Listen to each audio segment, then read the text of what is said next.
Everybody in California is talking about the super bloom right now, but we had never been out to see one. That is, until some awesome Airbnb hosts directed us to a popular local spot in Central California called Shell Creek Road.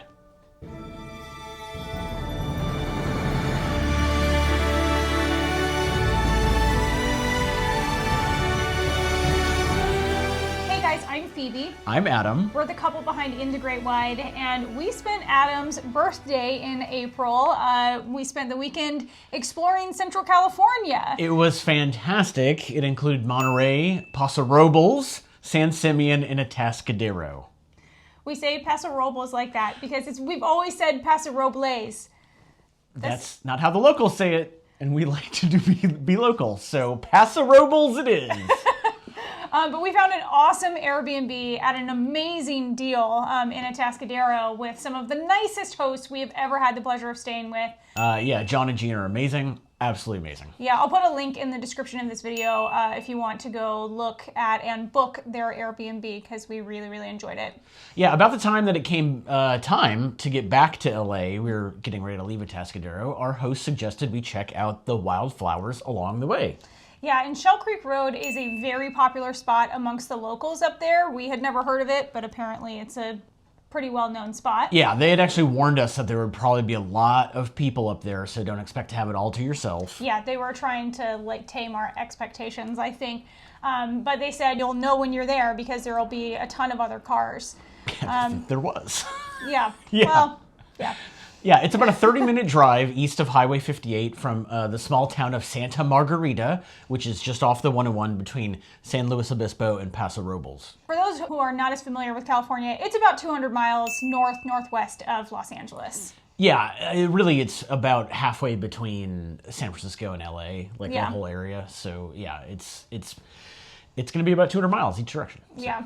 And Highway 58 actually runs between Santa Margarita and Bakersfield, if you know where that is. So you could come to it from either direction. Yeah, from everywhere. All roads lead to Shell Creek Road, apparently. We went on a random Monday late in the morning because the weekend we ended up doing like a 3.5-day weekend, essentially. So we left Monday morning, pretty late in the morning. We were hoping that since we were going to be there on a random Monday, that there weren't going to be so many people. And it's funny because as we got there, we were like, oh yeah, there are a lot of cars, but there seemed to be more cars than there were people. Yeah, it was really weird. I was expecting, for the amount of cars, there was at least probably 30 cars. There had to have been at least 30 cars, just parked up and down all around.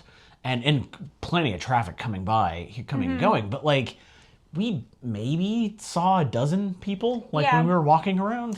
Yeah, I think it might be that people will drive out there with their bicycles and then ride around on the hills and roads. Yeah.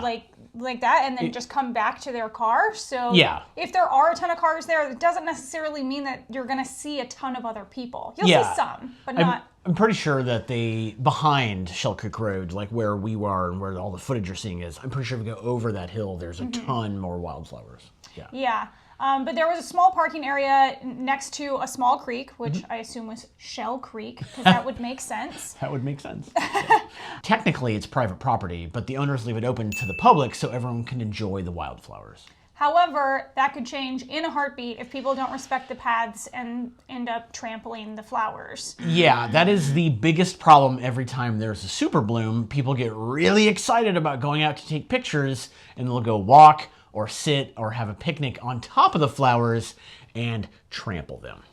Yeah, this was such a problem during the last super bloom that some of the other very popular spots actually closed themselves to the public and had trespassers arrested as they were just trying to attempt to preserve the wildflowers. Yeah, if you trample the wildflowers, if you smash them, they won't come back next year. Yeah. That's just how the nature works. If you smash all the flowers, they're not going to come back. Yeah, and that's not fair to anybody. No, and that's terrible because they're beautiful and everyone should see them. So point is, make sure that you check online that the spot you're going to is still open before you drive all the way out there. And don't be one of those people who steps on the flowers. Yeah, it was really nice at Shell Creek Road. There was very worn dirt paths through the field to follow with some small offshoots to step into to let others pass or to take pictures. Yeah. It was funny pulling up to it because I was like, oh my God, like no wonder why people trample these. And then like you get to a certain angle and there's a path. Yeah. Because as we were approaching, I was like, oh my God, all those people are just like out there. Yeah, in the yeah. field. I thought they were all trampling and my heart sunk. Yeah, but they weren't. Like everybody seemed to, from where we could tell. Everybody was staying on the paths and little offshoot areas, which really are pretty cool and really make it look like you're standing in a field of flowers. Yeah, you can angle your pictures just right to make it look like you're standing in the middle of the field of flowers without destroying any of the flowers. So that was really cool. It's really great. Yeah. Make sure you wear something nice so you can take lots of pictures. For all those Instagram moments.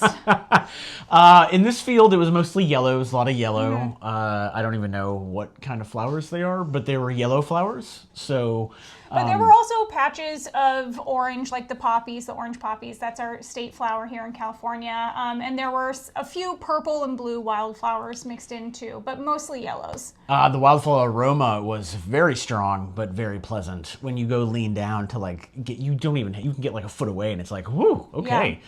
But it smells great. But it was nice. Just beware of allergies. Make sure that you take your medicine preemptively so that you don't get caught off guard and have it ruin your experience. Yeah. We could spend quite a while strolling around, taking pictures, identifying the different flowers. There wasn't enough people to be like, oh, I feel rushed to get out of there. It was nice. Yeah, and there were several paths to walk, but we just had to do one out and back because I have a back injury right now and it makes it really difficult to walk. Yeah. So that was a little disappointing, but at least we got to see some of it. Yeah, it was our first time seeing the super bloom, so it was great. Yeah, I would love to go back and explore more of the paths more once I can walk. Yeah. Better.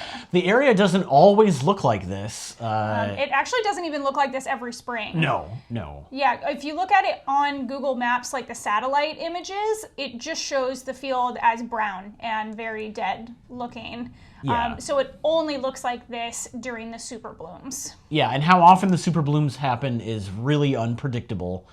Several online sources say it's like once every 10 to 15 years, but that seems really sparse, though. Yeah. I mean, they're rare, but they're not that rare. California is known for having droughts and wildfires, which are a real problem. But occasionally we'll have an extra rainy winter like we did this year for 2023, which then leads into the super blooms in the spring and summertime. Yeah, they're usually only last for like April, May. So when it happens, be ready and go out and see it. Yeah, the last one we had before 2023 was in 2019. And surprisingly, I couldn't find any information online about when the last one was before that, which I think is really odd. This was, like we said, this was our first time going out to see the super bloom, even though we've both lived here for 12 and 15 years, respectively. Yeah, and there are a bunch of places that you can go to see the wildflowers all over Southern California. We will definitely be checking out some more spots. So if you know of any good ones, tell us in the comments, please. And yes, it's a very simple pleasure that you have to go a little out of your way for, but it only happens once every few years, and another drought could take it away from us for a long time. So take advantage of it while you can. If you enjoyed this video, please click like and smash that subscribe button. We produce new videos as often as we can. So My back injury. Thanks for watching, and we'll see you in the Great Wide somewhere.